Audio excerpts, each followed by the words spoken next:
بسم اللہ الرحمن الرحیم۔ السلام علیکم میرے پیارے بھائیوں اور بہنوں، امید ہے کہ آپ سب خیریت سے ہوں گے۔ ناظرین کرام، زندگی کی اس بھاگ دوڑ میں ہم اکثر اتنا تھک جاتے ہیں کہ ہمیں سکون کی تلاش ہوتی ہے، اور یقین جانیے وہ سکون صرف اللہ تبارک تعالیٰ کے سامنے سر جھکانے میں ہے۔ تو اس لیے محترم پیارے دوستو، آج کی اس ویڈیو میں ہم جس موضوع پر بات کر رہے ہیں وہ موضوع ہے نماز تہجد۔ پیارے دوستو، یہ صرف ایک عبادت نہیں ہے بلکہ اللہ تبارک تعالیٰ سے باتیں کرنے کا ایک پرائیویٹ وقت ہے۔ تو ناظرین کرام، یوں سمجھیے گا جیسے ہم اپنے کسی بہت قریبی دوست سے رات کی تنہائی میں دل کا حال سناتے ہیں۔ تو پیارے دوستو، تہجد بالکل وہی لمحہ ہے، بس فرق یہ ہے کہ سامنے وہ ہستی ہوتی ہے جو نہ صرف سنتی ہے بلکہ سب ٹھیک کرنے کی طاقت بھی رکھتی ہے۔ تو آئیے پیارے دوستو، مجھ سے اکثر دوست پوچھتے ہیں کہ کیا تہجد کے لیے سونا بھی ضروری ہے یا نہیں؟ تو پیارے دوستو، غور سے سنیے گا، اب اسے ایک مثال سے سمجھتے ہیں۔ فرض کریں آپ نے کسی بہت بڑی شخصیت سے ملنے جانا ہے، تو آپ اس کے لیے خاص تیاری کرتے ہیں۔ اسی طرح تہجد کا مطلب ہی نیند کو قربان کرنا ہے۔ تو پیارے دوستو، جب آپ میٹھی نیند چھوڑ کر، جب آپ ٹھنڈا پانی چہرے پر ڈال کر مصلی پر کھڑے ہوتے ہیں، تو ناظرین کرام، یہ ادا اللہ تبارک تعالیٰ کو بہت پسند آتی ہے۔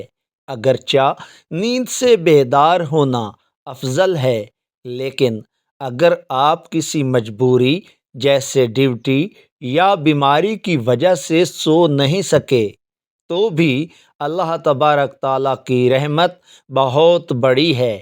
پیارے دوستو، آپ اس وقت بھی مصلی بچھا کر اپنے رب کو پکار سکتے ہیں۔ پیارے دوستو، اللہ تبارک تعالیٰ نیتوں کو دیکھتا ہے، لکیر کا فقیر بنانے پر مجبور نہیں کرتا۔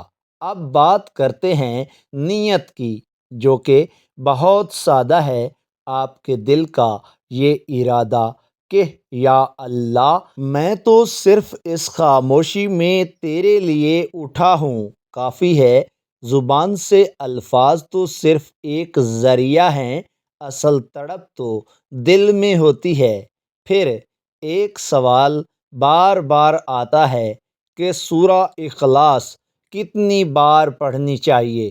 تو پیارے دوستو، لوگ پوچھتے ہیں کیا 4 بار یا 8 بار پڑھنا لازمی ہے؟ تو پیارے دوستو، یہاں تھوڑی وضاحت ضروری ہے۔ نماز میں اصل چیز کوالٹی ہے، کوانٹٹی نہیں ہوتی۔ اگر آپ ایک بار بھی سورہ اخلاص پڑھتے ہیں لیکن پورے دل سے اس کے ترجمے پر غور کرتے ہوئے یہ پڑھتے ہیں کہ اللہ تبارک تعالیٰ ایک ہے، وہ بے نیاز ہے، تو وہ ان 1000 بار پڑھنے والوں سے بھی بہتر ہو سکتا ہے۔ پیارے دوستو، جو صرف گنتی پوری کرنے کے چکر میں لگے ہوں، قرآن پاک کو بوجھ سمجھ کر نہیں بلکہ اللہ تبارک تعالیٰ کا کلام سمجھ کر محبت سے پڑھیں۔ محترم پیارے دوستو، اور اگر ہم رکعتوں کی بات کریں تو کم از کم 2 اور زیادہ سے زیادہ آپ کی ہمت پر ہے۔ سنت نبوی صلی اللہ علیہ وآلہ وسلم کے مطابق 8 رکعتیں پڑھنا بہترین ہے، لیکن اگر آپ زندگی میں پہلی بار یہ سلسلہ شروع کر رہے ہیں تو میں مشورہ دوں گا آپ کو کہ خود پر بوجھ نہ ڈالیں۔ شروع میں صرف 2 رکعات سے آغاز کریں، مگر اسے مستقل مزاجی سے پڑھیں۔ اللہ تبارک تعالیٰ کو وہ عمل بہت پسند ہے جو تھوڑا ہو لیکن روزانہ کیا جائے۔ تو پیارے دوستو، ایسا نہ ہو کہ ایک دن تو آپ نے 8 رکعتیں لمبی لمبی پڑھ لیں اور پھر مہینہ بھر غائب ہو گئے۔ پیارے دوستو، محبت تو وہ ہے جو ہر رات آپ کو کھینچ کر مصلے تک لائے۔ پیارے دوستو، آخر میں بس اتنا کہوں گا کہ تہجد کا وقت وہ جادوئی وقت ہوتا ہے جب آسمان سے آواز آتی ہے کہ ہے کوئی مانگنے والا۔ ہم دنیا والوں کے سامنے ہاتھ پھیلاتے ہیں، جو خود محتاج ہیں کیوں نہ اس کے سامنے ہاتھ پھیلائیں جو خزانوں کا مالک ہے۔ تو بے شک محترم ناظرین، اس میں کوئی شک کی بات نہیں ہے، سبحان اللہ۔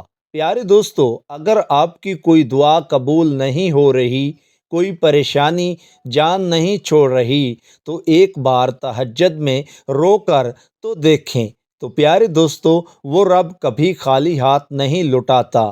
زندگی میں ایک بار اس لذت کو محسوس کر کے دیکھیں تو پیارے دوستو، آپ کو دنیا کی ہر چیز چھوٹی لگنے لگے گی۔ محترم پیارے دوستو، اس ویڈیو کو دیکھنے، سننے اور جاننے کے بعد پلیز کائنڈلی ثواب کی نیت سے اس ویڈیو کو لائک کر دیں اور چینل کو ضرور سبسکرائب کر لیں۔